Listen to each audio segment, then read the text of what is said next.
The void took me into its inky blackness and set me down into another stone room. I was standing, disoriented from having gone swimming to standing in the blink of an eye. The room was small, at least compared to the vast spaces that I had been in prior. Above me I could see the void, a black hole of nothingness. There wasn't any water in this room, aside from that which dripped from my wet body. Candles were spread in a circle along the edges of the floor. Their light glimmered off of something near my feet. The sword. I assume that it had drifted to the bottom after I had dropped it, and then into the void. I knelt down and picked it up. A feeling coursed through me that's tough to describe, like a reunion with an old friend. The room was empty. Aside from the candles, no door, nothing. I began to wonder, why is traveling through this tower so complicated? Like an obstacle course, why not have stairs throughout the entire tower? Thor had mentioned that demons, which at the time sounded like an exaggeration, collected the swords he forged and took them to the lower chamber. Is that who I heard slapping against the stone as I crawled through the shrinking tunnel?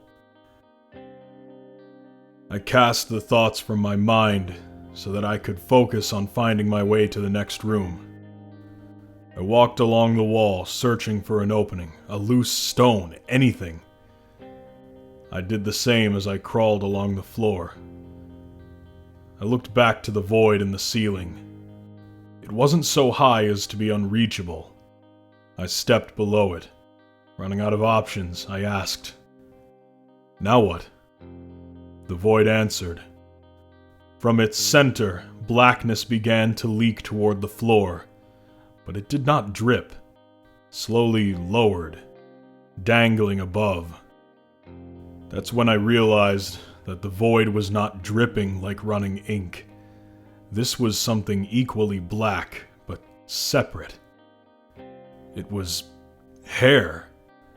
I backed away, sword held at the ready, the hair growing, so long it nearly touched the floor. Then a hand followed. 2 hands, one pale, flesh, the other rotten and corpse-like. Her head was next. She was facing away from me, but I still recognized her as the woman from the wolf's chamber. To me, she seemed almost as if being birthed.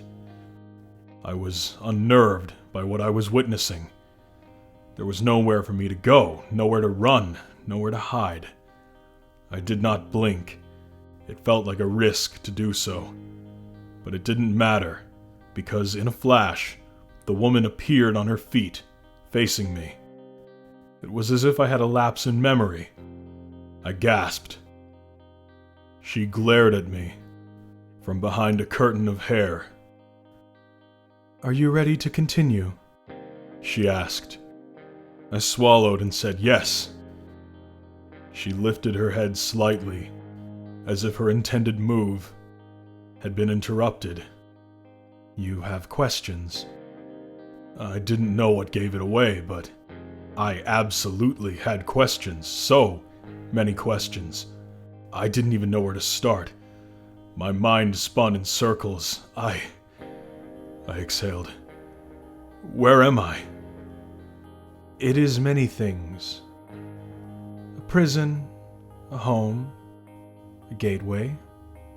"A gateway?" "You will see." "Who are you?" "Hell." A chill spread through me. Hell is what I heard. Same as when the giants said it. This was hell, I thought. And this woman? The devil? "Your name is Hell?" She nodded. "Does the gateway lead to hell?" "It leads to many places." I thought for a moment. I'd never heard Satan referred to as the place he ruled over, hell. But I did not realize at the time that she was not Satan, and this was not hell. Similar, I'd come to learn, but different. Who is the one who awaits below? He is the fate of the gods. I don't understand. You will. You are aligned with him? My father is. I am aligned with my father. I was confused. Her father? That must be Satan, I thought. But if Satan was not the one who awaits below, then who was? There was a sudden coolness in the air, and a whisper that clawed at my bones. Come to me, it said. Hell heard it as well, and said, he is waiting. My blood ached. Why did his summoning pain me now? I reluctantly nodded, and the floor began to vibrate. I stumbled and caught myself. Hell stood unflinching. I watched the rounded wall rise, the void growing further and further out of reach. I realized it was not the wall that was rising, but rather that the floor was descending.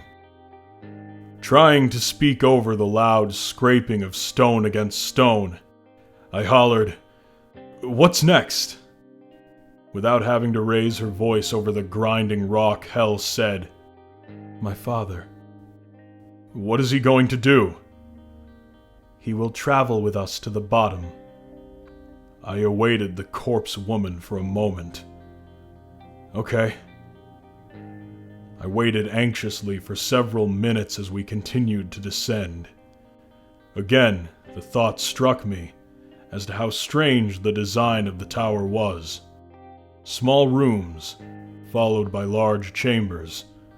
Long, wide stairways followed by an even longer ladder, a pool of blood, a pool of water, a crawl space where stairs or a ladder would have sufficed. And then there was this platform, hundreds of feet in size, descending deep into the tower. So much unused space. The center of the platform began to rise, and the movement ceased. The chamber fell silent. I looked up toward the void, now a distant speck. Hell stepped to the center, and into the hollowed-out stone block that now jutted from the floor. I followed. Inside was another spiral stairwell. Again, I was perplexed by the design of this tower. I've experienced more consistency in dreams than in this place. Hell radiated a moon-like glow that I was able to use as a guide down the stairs. It was a light similar to that I'd seen in the water-filled chamber. We traveled round and round until finally we reached an opening. The room was scorching hot and brighter than any of the previous chambers. Hell walked through without hesitation. As I followed, I realized that the wall itself was on fire. A wall of flames. I reluctantly stepped forward, shielding my eyes and taking shallow breaths. I stepped on something stick-like. It recoiled and hissed. A snake. I fell back into the stairwell, realizing that the entire floor was covered in snakes. Hell stood among them, waiting. I do not trust snakes, not even the non-venomous ones. To say I was frightened is an understatement. These were certainly no giant serpent, like I'd seen in the water-filled chamber above, but this chamber lacked the fear of drowning, the desperation for air. I can look past certain fears when I'm fighting to survive. Here, there wasn't anything to distract me other than snakes. They began to slither away, all moving towards one another. They met at a spot next to hell and began to pile onto one another, stacking, twisting, forming into something. Legs, waist, torso. The snakes slithered further up the shape. Arms. They curled into a ball atop the shoulders. A head. The snake formation was complete. It moved towards me. With each step, several snakes would fall, only to slither up the shoulders and back into place. I held up my sword and slid further back into the steps. The figure kept approaching, and the snakes began to morph into regular human legs, then upwards to the rest. As the figure was standing directly in front of me, it had completely transformed into a flesh and bone human, tall and lean, and clothed in emerald linen. His red hair dangled past his ears and stopped at an angular jaw. A pointed chin, highlighted by a pointier goatee, sat below a mischievous grin. His nose was sharp and his eyes were narrow. His brow arched in an intense manner, contrary to his smile. His following words sparked more confusion. "Oh, how disappointed I am that you've returned." His speech was playful, but in a sarcastic sort of way, with a hint of resentment. "Who—" I began to stutter. "Who are you?" "You really don't remember?" The man turned to Hell and laughed. "I am going to enjoy this." He faced me again and knelt down, placing his elbows atop his knees. He stared hardly into my eyes. "I'm going to enjoy this very much."